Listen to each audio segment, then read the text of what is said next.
Bonjour à tous, c'est Manu de Frandroid et je me trouve actuellement à Londres où j'ai eu l'occasion d'essayer les Huawei P9 et P9 Plus, les deux nouveaux smartphones présentés par la firme chinoise et conçus en partenariat avec Leica. Alors le P9 se positionne comme un haut de gamme qui va venir rivaliser avec les Galaxy S7 et autres LG G5 puisqu'il a un écran de 5,2 pouces en Full HD, un processeur octa-core Kirin 955 et 3 ou 4 Go de RAM en fonction de la version que l'on choisit. Au niveau du design, il est relativement standard avec une coque unibody tout en métal que l'on croise régulièrement sur les téléphones actuels et il a des bords légèrement arrondis ce qui le rend très agréable en main. Là où le P9 se démarque de sa concurrence, c'est au niveau de sa finesse, puisqu'il ne fait que 6,95 mm d'épaisseur, sachant que ça prend en compte l'entièreté du téléphone, y compris l'objectif photo qui ne dépasse absolument pas, contrairement à d'autres appareils comme le Galaxy S7 par exemple, où l'objectif dépasse de la coque.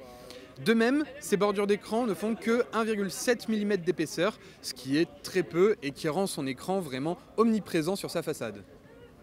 Au niveau de l'interface, on retrouve ce qu'on a déjà vu auparavant sur le Mate 8 par exemple, puisqu'on a ici Android 6.0 Marshmallow avec une interface Emotion UI 4.1, donc tout ce qu'il y a de plus standard et qu'on a déjà pu apercevoir et essayer par le passé.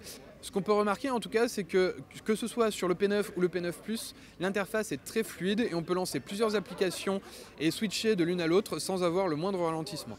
Alors le P9 Plus, c'est surtout un grand P9, c'est pour ceux qui en veulent encore plus, comme l'a dit Huawei, puisque en fait vous avez dedans un écran légèrement plus grand de 5,5 pouces au lieu de 5,2 et en Super AMOLED au lieu d'avoir du LCD IPS, mais aussi une batterie de 3400 mAh au lieu de 3000, et le plus intéressant, un écran Force Touch comme le Mate S, qui va vous permettre d'accéder à certaines fonctionnalités d'une application directement depuis la Home en appuyant un petit peu plus fort, ou alors, encore mieux, à zoomer dans une photo par exemple lorsque vous regardez un cliché. Durant sa conférence, Huawei a particulièrement mis l'accent sur la partie photo des P9 et P9 Plus. Et il y a de quoi, puisqu'ils ont tous deux été conçus en partenariat avec Leica, dont la renommée dans le domaine n'est plus à faire. Les deux téléphones sont équipés de 3 modules photo, l'un en façade et 2 à l'arrière. Celui à l'avant est composé d'un capteur de 8 mégapixels, tandis qu'à l'arrière on retrouve deux capteurs de 12 mégapixels. Pourquoi deux capteurs? Parce que Huawei et Leica ont mis l'accent sur la partie autofocus de l'appareil photo, avec notamment un autofocus laser, mais aussi un double focus au niveau des deux capteurs. Ce double focus au niveau des deux capteurs permet d'avoir une meilleure précision au niveau de la mise au point, que ce soit avant la prise de vue ou après la prise de vue. Du coup, on peut avoir sur une même photo plusieurs mises au point disponibles et en allant dans sa galerie, choisir le point que l'on veut exactement de net.